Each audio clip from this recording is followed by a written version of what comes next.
Est-ce que vous connaissez Doom? T'es sérieux, mec? Tu commences pas, c'est l'imitation de Karim Debache, sinon ça va mal se passer. Donc, Doom est un jeu vidéo développé par ID Software, sorti en 1993 sur MS-DOS, et va populariser, après Wolfenstein 3D, le genre du FPS, c'est-à-dire First Personal Shooter, pour désigner un jeu à la première personne. Et l'eau se mouille et le feu ça brûle. Ta gueule. Bref, le genre FPS pourrait être nommé aussi en point and view, mais aussi donc en POV, pour faire abrégé, mais c'est pour un jargon plus... Olé olé, dirons-nous pour les connaisseurs, ouais. Bref, on dit merci qui? Merci Jackie Michel. Non, je connais pas du tout. Dans le jeu, nous jouons un marine du nom de Doomguy qui doit botter des culs des monstres d'une autre dimension. L'histoire et son gameplay sont ô combien simples, mais dont la simplicité le rend le tout nerveux et intelligent sous fond de gore décomplexé. Le premier Doom est un classique instantané et une réussite qui va engendrer des suites sur plein de supports différents, jusqu'à même encore aujourd'hui sur les consoles next-gen. Et bien que Doom 3 ait essayé d'amorcer une nouvelle approche de la saga en proposant une histoire complexe mais finalement oubliable, vous l'aurez compris, l'intérêt de Doom réside surtout dans la boucherie, les décapitations. Ah, tiens, là pour de la dame. Plus de boucherie.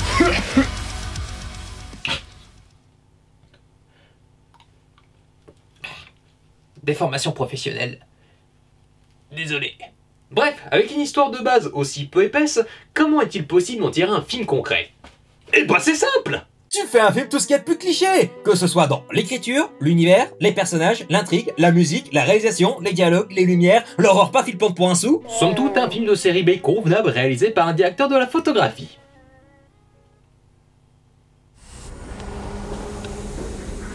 Ah ouais, c'est rassurant. Donc, le film parle de Sarge et de son équipe de marine qui doivent se rendre sur la station Olduvai sur Mars parce qu'une créature y sème la terreur. Et on apprend que John Grimm, un des soldats, a une sœur scientifique travaillant dans cette station. Et ça c'est important pour la suite parce qu'avant d'y venir, ils vont s'intéresser plus davantage au film. Pourquoi ? Parce que dans l'histoire ça fait bim bam boum, y a tout qui tourne, les soldats meurent un par un, on essaye de comprendre la menace, Sarge devient de plus en plus dingue, la relation est tendue entre John et Samantha, mais ils se retrouvent peu à peu et on apprend aussi que ces créatures sont le résultat d'expérimentations scientifiques qui ont mal tourné et qui peuvent donc contaminer n'importe qui. Samantha, la sœur de John, le découvre et crée une mixture capable d'avoir les bienfaits des expériences sans les méfaits esthétiques qui en découlent, et le donne à son frère blessé qui finit par s'évanouir, et puis vient la fameuse scène FPS rendant hommage au jeu. Ah putain, on a tous failli attendre. Je sais, mais faut quand même installer la base parce que sinon personne va rien biter à l'histoire et puis surtout, on aura tous perdu notre temps pour rien. Ok, donc pourquoi tu reviens sur cette scène en particulier? Oh ravi que tu poses la question. Parce que ce mois-ci, c'est le 15e anniversaire de la sortie du film Doom d'Andrzej Bartowiak. Donc cette scène-là, je voulais en revenir en particulier parce que je l'ai trouvée très intéressante, mais elle a été vivement critiquée. Surtout par un vidéaste que j'aime beaucoup, qui est donc Karim Debache. Presque, Karim Debache donc, qui dans son émission Crost était plutôt réservé quant à l'existence même de cette scène au sein d'une adaptation de jeu vidéo. Mais surtout, ceci. Le deuxième truc, c'est que, merde, j'ai vraiment l'impression de voir quelqu'un jouer à Doom devant moi, c'est insupportable. Parce que ce qui crée la tension dans le jeu, c'est le fait qu'on joue. Et le fait qu'on voit pas le personnage qu'on joue, ça nous permet d'être plus impliqués, parce qu'on est actif dans le jeu. Au cinéma, on a besoin de voir les personnages pour les comprendre et créer de l'empathie. Donc faire ça, c'est idiot. Donc pour répondre au premier point, je vais utiliser un film qui n'était pas sorti à l'époque de la vidéo, à savoir Hardcore Henry d'Ilya Nash-Schuler. Hardcore Henry qui est un film FPS où le personnage principal, Henry donc, est muet. Et pourtant, ça n'empêche pas de sentir sa personnalité à travers ses décisions et ses gestes. Et c'est un film que je vous conseille grandement parce que au-delà du concept, il est inventif, jouissivement gore, et même le scénario, peut-être que bien un peu pauvre, se tient par miracle. Et ça propose de chouettes idées d'univers. Et il y a Sharlto Copley, un acteur habitué des films de Neil Blomkamp, qui est surexcité et qui vaut le détour. Et surtout, une putain de mise en scène.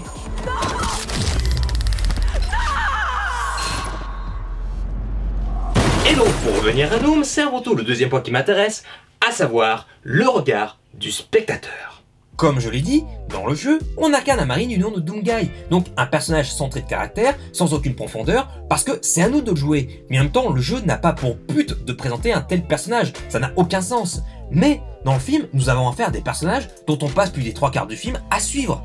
Le film décide d'abord de nous montrer Sarge, un soldat tout en muscles et sûr de lui, donc c'est le héros par excellence, le soldat américain typique des films américains des années 80-90. Et pourtant, ça met John au second plan pour qu'il prenne plus d'importance par la suite. Et le fait est que la séquence FPS est lue aussi tard et à ce moment précis, c'est même plutôt malin. Il a lieu quand on s'y attend le moins et quand le frère et la sœur finissent par se réconcilier. Le fait de voir en plus la tête de John dans le miroir, ça assoit plus l'attachement du personnage. Du coup, ce qui fait qu'on est passé du point de vue de Serge à celui de John en une scène, ce qui fait que donc inconsciemment, nous spectateurs, on suit ce changement. Ce qui fait que Sarge, qui nous paraissait cool et donc être le héros typique du film, bah à la fin, c'est un méchant et un nuisible qu'il faut absolument arrêter. Et ça, c'est un point de vue intéressant, parce que j'en veux pour preuve cette réplique lors du dernier acte. Je suis pas censé mourir. Ok, peut-être ouais, mais dans les faits, John est quand même mis très en avant et ça dès le début. Et le personnage de The Rock n'a aucun background si ce n'est sa forte personnalité. Effectivement, le film gère mal beaucoup de points et si ça avait été mieux amené et mieux traité, ça aurait pu être très profond et très intéressant d'un point de vue narratif et surtout d'un point de vue visuel. Mais ça n'empêche pas le regard du personnage et du spectateur. Dans n'importe quel film, le réalisateur ou le scénariste nous fait suivre l'histoire à travers un personnage. Et même dans une histoire chorale à la Claude d'Atlas, il n'y a pas de déception. Donc nous spectateurs, nous suivons les valeurs et les pensées du personnage que l'on suit et qui reflète au mieux la vision des têtes pensantes du projet pour nous faire comprendre une morale, une réflexion ou nous faire vivre une expérience. Et ça marche également si le personnage est moralement douteux. Et dans le cas de Doom, c'est une histoire de famille fraternelle, avec une sœur qui a autorisé son frère à pouvoir jouer à son jeu. Ah ouais, je sais hein. Celle-là, tu l'avais pas venir, hein. Surtout que, narrativement, premier point, ça sert à montrer le nouveau pouvoir de John et de montrer qu'il est devenu fort et qu'il est donc capable de terrasser ses ennemis. Et puis surtout, narrativement, deuxième point, John passe le deuil de la mort de ses parents.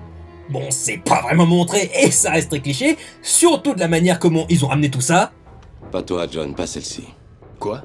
On va régler ça sans toi. S'il te plaît, tu te fous de moi, là? Non, je me fous pas de toi.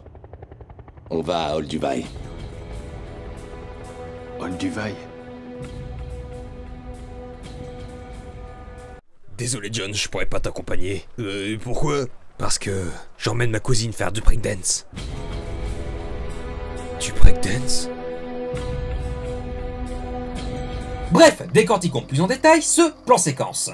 Déjà, elle a été tournée en 14 jours, et on la doit principalement à John Farrat, directeur des effets spéciaux, qui a entièrement réalisé cette séquence. Ils ont dû construire des décors entiers pour accomplir la scène, avec des comédiens en chair et en os, et seule la dernière partie étant CGI complet. Et oui, tout ça c'est sans la supervision d'Andrzej Bartowiak, qui ne parle jamais durant les bonus, et certainement que cette idée n'était pas de lui. De plus, la séquence dure 5 minutes 30 et est en deux parties. La scène commence par John qui recharge son arme et passe sa porte, et puis il croise une créature faible, comme dans un tutoriel, puis il voit un escalier en renfoncement et deux ennemis sont au sol, comme les développeurs laissant des détails pour donner vie au décor. La tâche se complique, il y a plus d'ennemis sur 2 étages, on utilise donc une nouvelle fonctionnalité de l'arme avec la visée. Puis un plus gros ennemi arrive qu'il faut détruire avec un élément du décor, donc des flammes. Puis 2 ennemis hilar pas méchants que John abat facilement. Bref, vous l'aurez compris, à chaque salle, on découvre de nouveaux monstres et de nouveaux moyens et outils pour les combattre. Ils ont même poussé le vice jusqu'à mettre un plan qui nous fait quitter la première personne pour enchaîner sur un fondu au noir, comme si c'était un continu pour reprendre de suite la partie, donc reprendre le déroulé du film. Mais en plus, la réalisation humanise le personnage en nous montrant plusieurs fois son visage et sa voix qui nous rappelle son objectif. Et une fois le dernier monstre achevé, on nous ramène progressivement à la réalité cinématographique, avec John qui vient à gauche dans l'ombre, comme un spectateur sur une toile de cinéma. Puis, plan poitrine sur John en nous remettant dans le film. Donc la scène ne perd jamais son but premier, raconter une histoire au travers des yeux d'un personnage. D'autant que le film a travaillé cette notion de plan en point de vue subjectif, c'est-à-dire des contre-champs montrant la perception des personnages. Donc la scène de FPS n'est donc une progression logique. Donc c'est pour ça que je pense et que j'affirme que cette scène est une véritable réussite. Peut-être pas au niveau narratif, même si on a vu qu'ils avaient comme compris quelque chose, mais cette scène n'est pas incohérente et qu'elle va même s'intègre parfaitement avec l'esprit jeu vidéo du film. Esprit jeu vidéo quoi? Bah, écoute, si tu réfléchis, c'est assez marqué.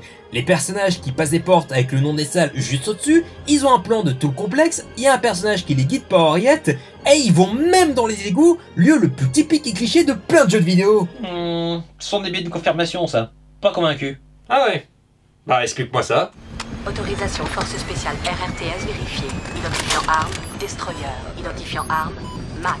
identifiant arme, Portman, identifiant arme, Goat, identifiant arme, Lucky, identifiant arme, Duke. Autorisation force spéciale RRTS vérifiée. Identifiant arme, Sarge. Genre les marines qui ont des pseudos que n'importe qui pourrait prendre, des pseudos que tu pourrais prendre au paintball, ou soit pour un jeu vidéo pour le high score.